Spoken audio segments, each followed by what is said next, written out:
चलाओगे तो कोई ना कोई जुबान काटने वाला भी तुमको प्राप्त हो जाएगा। ध्यान रखना, आदमी जब तक नहीं बोलता ना तब तक उसके बारे में आप कोई निर्णय नहीं ले सकते कि आदमी कैसा है, कैसा है, कैसा जीता है, कैसा होता है, आदमी का स्टेटस क्या है, आदमी का जीवन कैसा है, आदमी का व्यक्तित्व कैसा है। मौन आदमी के बारे में आप कुछ निर्णय नहीं ले सकते हैं। लेकिन जैसे ही आदमी बोलता है ना, पता चल जाता है कि इस आदमी की औकात क्या हुआ करती है।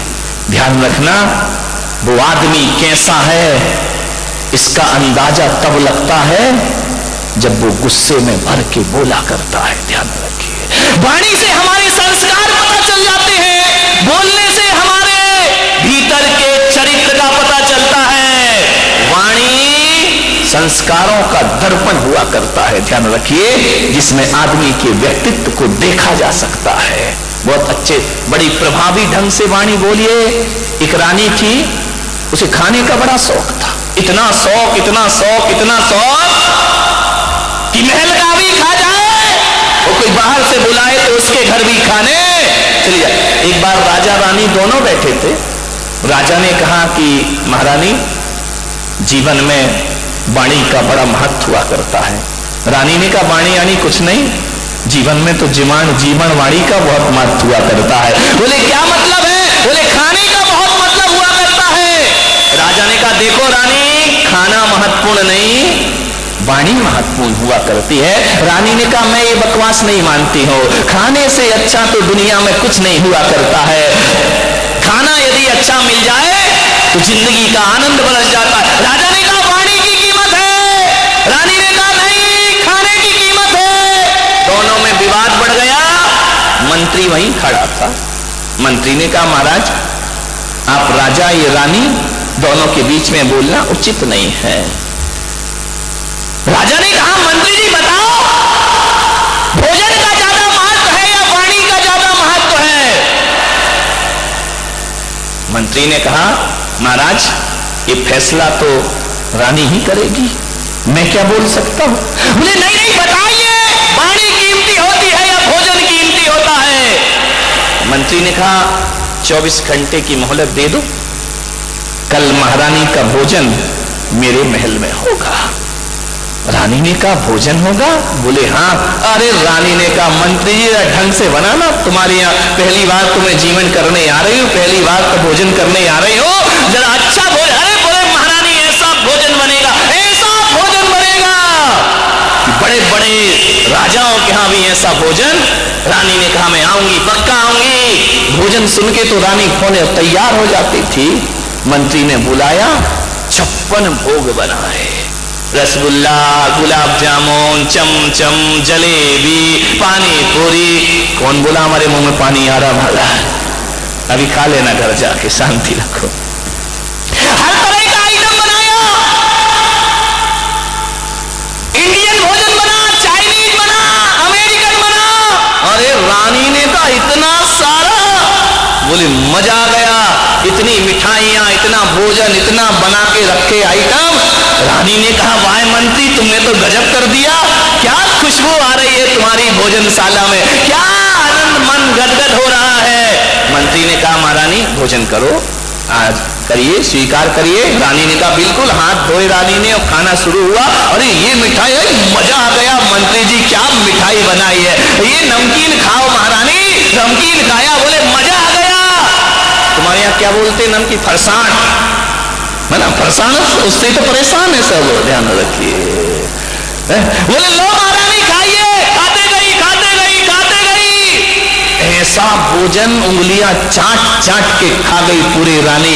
रानी ने कहा, मंत्री जी गजब कर दिया तुमने तो। अरे जो रसोइये बुलवाए हैं, कल से इनको महल में शिफ्ट किया जाए, ये सारा भोजन महलों में बनाएंगे। ऐसा भोजन तो मैंने अपनी जिंदगी में कभी किया नहीं। मंत्री ने कहा, रानी जी और लीजिए। बोले नहीं नहीं, बस अब तो पेट भर गया। बोले नहीं नहीं, थोड़ा और ले लीजिए, कल का कोई भरोसा नहीं। परोसा, और दिया, और दिया। रानी खाते गई, खाते गई। मंत्री ने आखिरी में पूछा, महारानी भोजन कैसा लगा? अरे मंत्री क्या बात करते हो, अपने गले का हार निकाला, 9 लाख का हार मंत्री के हाथ में रख दिया। आज तो जिंदगी की बहारें आ गई, क्या भोजन कराया तुमने? मैं, रानी जी थोड़ा सा और ले लो। अरे नहीं नहीं बस, अब तो फुल हो गया।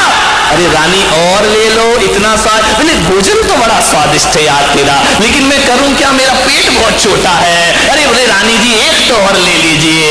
जबरदस्ती उसने चमचम रसमलाई बोले एक ले लीजिए, लास्ट में एक। रानी बोली अब नहीं अब नहीं। मंत्री बोला खा लो रानी, कभी अपने बाप के घर में ऐसा भोजन खाया है तुमने? रानी ने कहा कि बाप के घर में? फेंक खाली, अपनी औकात में रहो मंत्री। बोले खा लो, बाप जन्म खाने को मिला है कभी ऐसा भोजन जो आज मेरी टेबल पर लगा हुआ है, खाने के लिए मरी जाती हो। अरे रानी ने कहा मंत्री जुबान संभाल के बात कर, किससे बात कर रहा है? बोले सब जानता हूं मैं, खाने के लिए लार बहाती रहती हो हमेशा। रानी ने आदेश दिया मंत्री को बंदी बनाया जाए। बंदी बनाकर दूसरे दिन दरबार में पेश हुआ। महाराज इसे फांसी पर लटका दिया जाए। राजा ने कहा अपराध क्या किया इसने? बोले रानी का अपमान किया इसने। मंत्री ने कहा कि महाराज मैंने कोई अपमान नहीं किया, मैंने तो बड़ा स्वादिष्ट भोजन बनाया। रानी ने कहा भोजन तो बहुत स्वादिष्ट था महाराज, लेकिन ये मृत्यु दंड का पात्र है। ये अपनी औकात भूल गया कि रानी से कैसे बोलना चाहिए, किस अदब से बात करना चाहिए। फांसी पर लटका दो इसको। राजा ने कहा फांसी पर लटका तो दूंगा महारानी, लेकिन एक बात ध्यान रखिए, ये अपराधी नहीं है। अरे कैसी बात करते हैं आप, अपराधी नहीं है? ध्यान रखो महारानी, कल तुमने कहा था ना कि जीवन में वाणी का कोई महत्व नहीं होता, जीवन में भोजन का महत्व हुआ करता है। एक बात याद रखो रानी कि भोजन कितना भी स्वादिष्ट हो, यदि वचनों में मिठास नहीं है तो भोजन कड़वा हो जाया करता है, भोजन तीखा हो जाया करता है।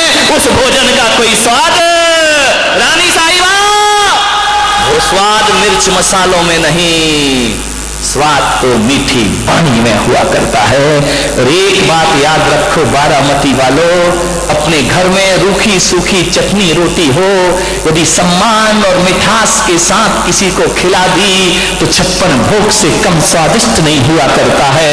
और हजारों तरह के व्यंजन बन जाएं, यदि बोलने में सभ्यता ना हो तो वह भोजन जहर के समान हो जाया करता है। ध्यान रखिए, भोजन का नहीं वाणी का महत्व है। अच्छा बोलिए, मीठा बोलिए, तू तड़ाक करके मत बोलिए, आप करके बोलिए। ध्यान रखना, जिन घरों में नौकरों से भी आप कह के बात की जाती है, नौकरों से भी इज्जत से बात की जाती है, तो मैं आपको विश्वास दिलाता हूं आज सबसे बड़ी समस्या नौकरों की समस्या है। महीने भर काम नहीं करता, भाग जाया करता है। ध्यान रखना, लोग कहते हैं कि किसी ने पैसा ज्यादा दे दिया इसलिए वहां भाग गया, लेकिन मैं पुलक सागर कहता हूं कि कोई भी नौकर पैसों की वजह से नहीं भागता है। नौकर यदि भागता है तो हमारी वाणी की वजह से भागा करता है।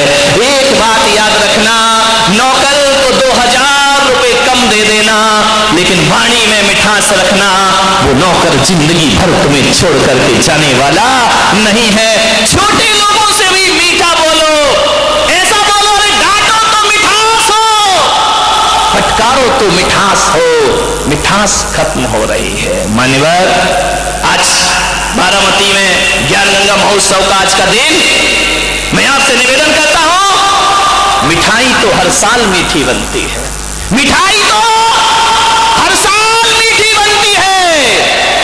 आओ इस साल जुबान को मीठा करने की हम साधना करें। ध्यान रखिए, वाणी मीठी बना ले।